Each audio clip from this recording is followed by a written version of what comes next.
Welcome everyone to the video where I am going to talk about how to make currency in Path of Exile. So first things first, you need to understand that there is no need to hurry. There is no need to be super fast and doing maps under 3 minutes. It is definitely better if you do maps under 3 minutes, but that is not the most important part. The most important part is doing things that are smart, not doing things that are stupid. The most important thing is to actually do things that yield you more money per map, and then you can increase your speed. So speed is actually it's fun for your build, but when it comes to money, the more important thing is how smart are the things that you are doing. So, for example, when it comes to the Atlas, you can see that I have certain Atlas, but I'm not sure with everything that I have right now. And the reason is because Path of Exile is a big game. There is a lot of leagues. There is a lot of experimenting needed to be done with it. Each league slows you down, but gives you some rewards. Some rewards are like you can rely on them. For example, the Red Eldritch Altar, the Searing Exile Ultra. But the Ether of Words Ultra, the rewards are way more spiky, and in most cases they are worse, but they can be also much better. So when it comes to the profit part of Exile, it is hard to say which is better and which is worse. And the number one thing that you need to understand is not to run maps as fast as possible, but to learn about the game. The more you learn, the more you do things that actually make sense. So, for example, when it comes to Harvest, Harvest is a very special league, and the thing is that pack size does affect amount of monsters spawn there, and even if there is already maximum amount of monsters, you get more life force. From the testing I've done, it seems that you need to have certain threshold of life force in order to get double life force. So it is kind of harder lead to understand.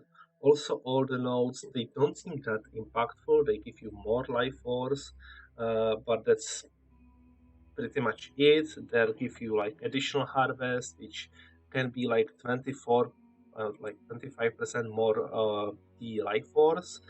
But in some cases, you just don't get the life, uh, don't get the harvest. So it's kind of hard to say how powerful are these nodes. They seem quite underwhelming compared to some other nodes. For example, if you compare it to this breach, yeah, you have 1% chance to have 10 additional breaches on the map. That's absolutely huge. But the breaches by themselves don't give you much rewards. However, the harvest give you a decent reward even without specking into it, and if you build more around it, you can get a lot of currency. So, for example, my most successful harvest strategy that I've done was going for wandering path in combination with throwing hordes. I throw there like 4 rusted scarabs, and I get 20% pack size here. And yeah, then I have the increase effect of these notables, which increase overall the pack size of the map. And I also took all the small nodes, which gave me a huge amount of chance for the sacred growth, which was like, I don't know, 60%, something like that. It was more than every second map. And also the quantity of life force was increased. So in total, I was getting double the amount of life force in a lot of cases, and I was also gaining more life force where the life force dropped. So instead of like when I was going full a harvest strategy, like all the things without the wandering path, I was getting from yellow monster like 80 life force. If I was going wandering path, I was getting 100 life force, and sometimes I was gaining double. There was more chance for the higher tier seeds, and there wasn't always the additional harvest. But I still could quite easily block the wrong harvest in order to go for the more expensive ones, because these small nodes, if they have double the effect, they are comparable to taking all of these nodes. So yeah, Wandering Path seemed to be the best kind of strategy for harvest, at least from those that I've tried. It seems to be definitely better than going just full harvest without Wandering Path, but you need to do growing hordes, and um, the best type of map is 8 mode map with like 40 base pack size. You give it like 60% effect, so it's like 40 times 1.6, maybe like 60%. With growing hordes, you get like to 80%, maybe a bit higher, and you are getting close to the 100% pack size. And in combination with the increased amount of life force, I was getting on average like the minimum amount of life force was 20 and the maximum was 60, and like a lot of the times got 40. So let's say that the average like money per harvest was 30 chaos, which was pretty good. Maybe 35 because I was getting 40 a lot. So let's say 35. So yeah, harvest was pretty good on Wandering Path. So that is one strategy that I've tried. Also, the strategy that I've tried that worked greatly was expedition. And when it comes to expedition, I didn't try it. Well, I tried it with Wandering Path, but it was terrible because you need the increased explosive radius. Without it, it's going to be like trash. And also, the quantity of logbooks is very impactful. Expedition have a lot of things that are very impactful, and without them, it's going to be bad. So, what we want to do is to look at the currency that drops and look at the value of them. In this league, there are two currencies which have very low value.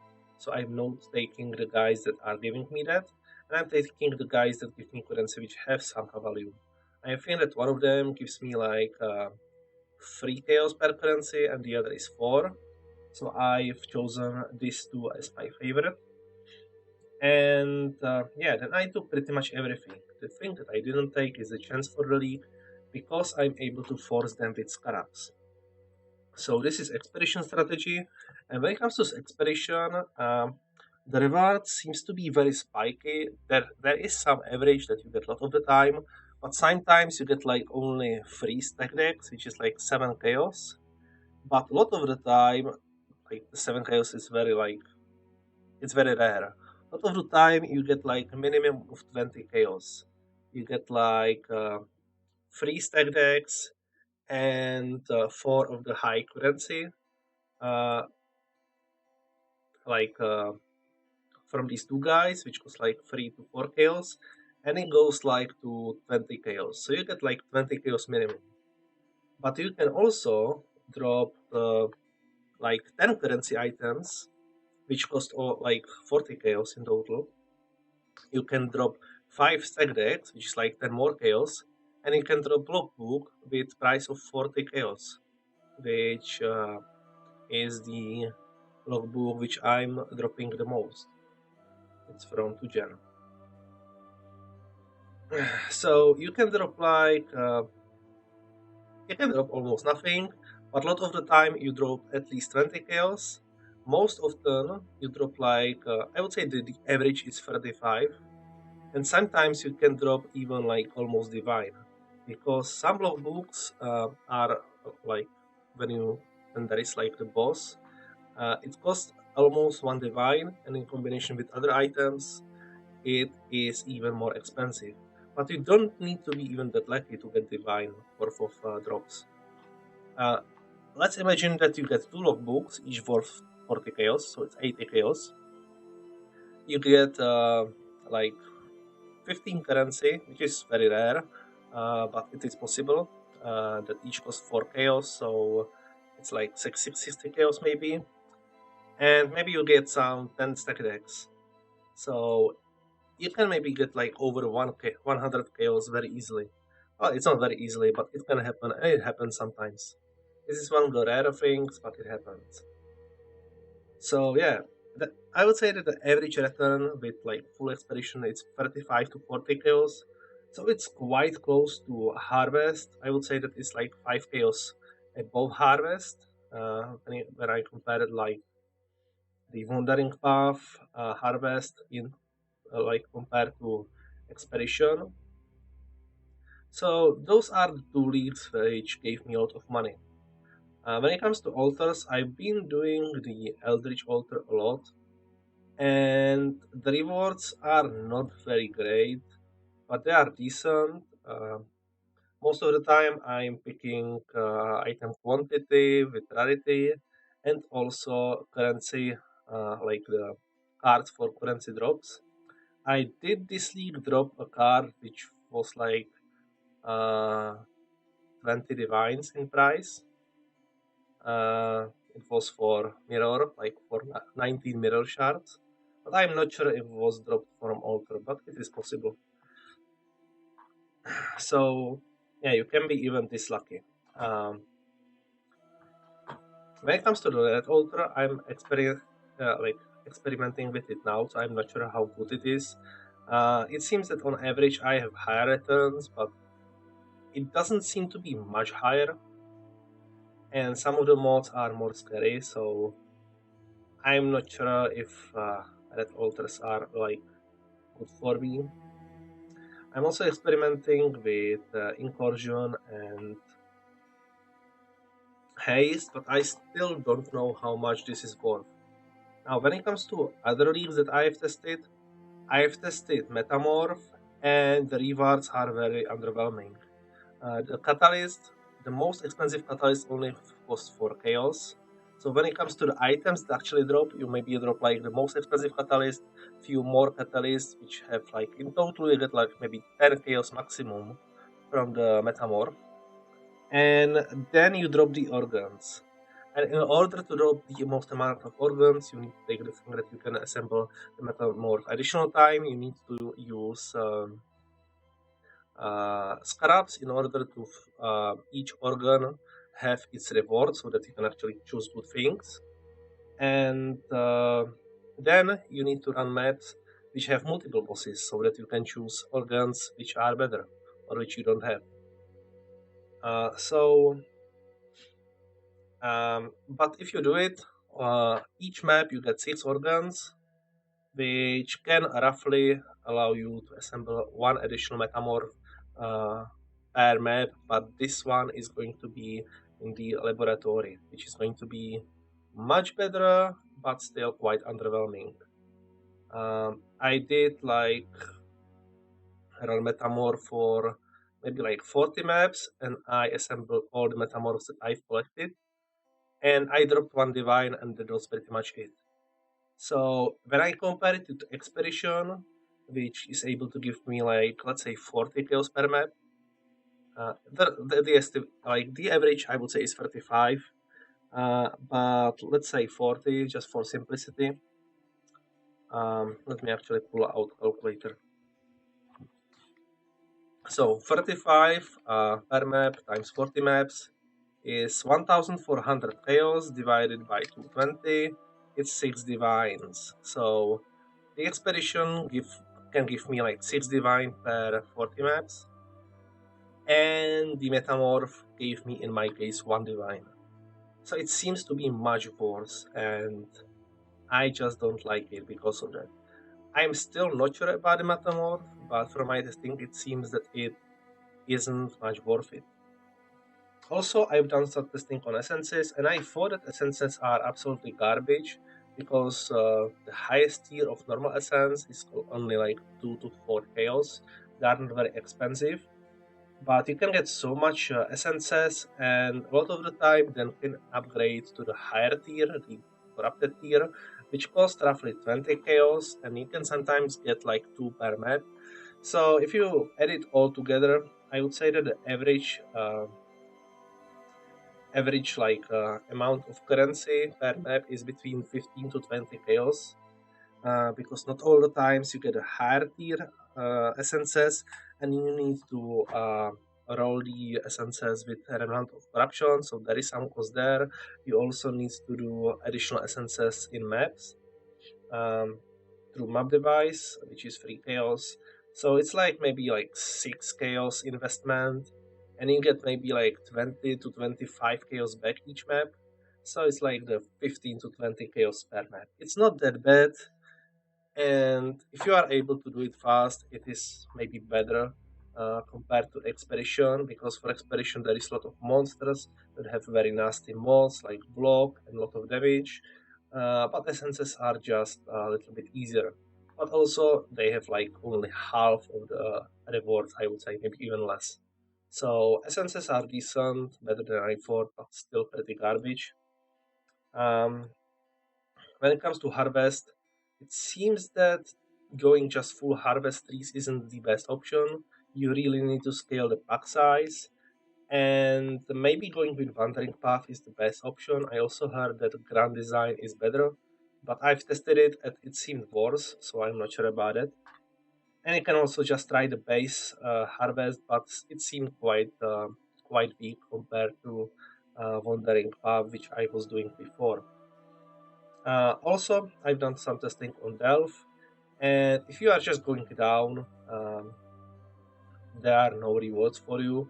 You really need to do bosses and go for the reward chest there and reward rooms in order to get some money. But if you just go down for the sake of having better rewards later, you are going to collect nothing in the way. So it is high investment, and I still didn't get to the point where it is worth it. So for most people, I would advise to go um, out of the delve. However, the thing that I liked a lot was packed with energy. For each sulfide voltaxic on the map, it gives you one additional maximum elemental resist, and this is especially good in combination with altars, which reduces your resistances. Well, it doesn't reduce your normal resistances, I mean maximum resistances, but it usually gives monsters additional elemental resistances, and this helps you to counter that. It also gives you a lot of movement speed and damage, making it much smoother to deal with maps. So maybe like going delve, it might help your characters early on.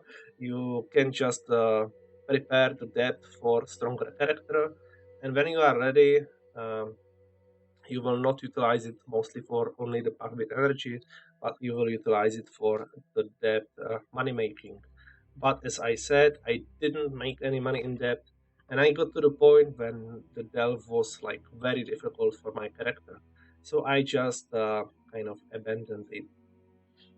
When it comes to syndicate betrayal, Uh, I usually don't get almost nothing from the betrayal. The thing that I get, and that is very important, are the failed crafting recipes, which you need to kind of collect if you want to craft something yourself. And then also when you get to Katarina, there is a lot of things that drop there that have value, and also a lot of crafting options that can help you, like get white socket on your armor, get a higher quality on your flask and stuff like that. So it's kind of like solo self-found each thing, which a lot of things there you cannot sell, but they are helpful for your character. So doing a little bit of betrayal at least early on to unlock the recipes and maybe get some unique items which have some value early on is beneficial. But yeah, it doesn't seem to me to be a league where you can get a lot of money. At least in my case, I don't use it for money. I use it for unlocking recipes and crafting my items there with white sockets and stuff like that and quality. When it comes to Alba, I still have nothing to say about it. I'm just testing it. When it comes to Abyss and Breach, don't do these leads unless you have very high quantity and rarity build. And going it in combination with a lot of sextants and probably scarabs for growing hordes and the Eldritch Order. So this strategy exists, but you need to have a very huge rarity and quality. Actually, growing horse isn't really used too much with rarity and quality. You need Scarab for more unique items and Scarab for more cards, I think, that is being used. So when it comes to just Delve and Breach, the rewards there, like that are dropping that are specific, are pretty terrible. The only reason why these leagues are being used is for the rares. It spans a lot of monsters and rare monsters, but those monsters by default don't give you anything. You need to increase your rarity and quality a lot in order to make it worth it. When it comes to Legion, I've tested it, and I got only like on average 15 chaos per Legion, and I was going all the trees. But I think that I like know what is the problem. The problem is that I was going the Defiled Cathedral, which is very like a small space, and there was spawning only if like there was spawning way less Legion monsters that could have. The Legion was very slow, small, so I only got like 15 chaos currency, which was pretty bad compared to Expedition. So for now, I'm not using it, but later on I will try it on better map. But it seems it's very important to choose a good map. So those are few things that I've tried. Um, but the most important thing, beside the leagues that I've suggested, uh, is that if you want to make currency, you need to learn about the leagues. You need to learn about them from video when someone is talking about them. You need to know how to make use of them. Don't go like, this abyss node seems pretty good, I'm going to take it. Abyss is decent, but only in some situations. And it's not the situation that you take everything Abyss and you hope that it's good. It's not good. I've done Abyss and it's terrible. It doesn't give you almost anything. So, yeah, um, you need to learn a lot in this game. Each league, something new comes, and whatever comes, it influences everything that exists. So things are constantly changing, and your main thing that you need to do in this game is to learn, test, and think about it. If you just go super fast character and you say, I'm going to go this league or the league, I don't think that it's very good strategy. And if you are doing this, at least take notes or try to think about how much is this league profitable. How much is profitable doing what you are doing? How much time it takes you? How much investment it takes you? I know that there is a lot of high investment strategies that are not really worth it, and people are doing them just because it feels right. But there are some very low investment strategies that can give you a lot of money.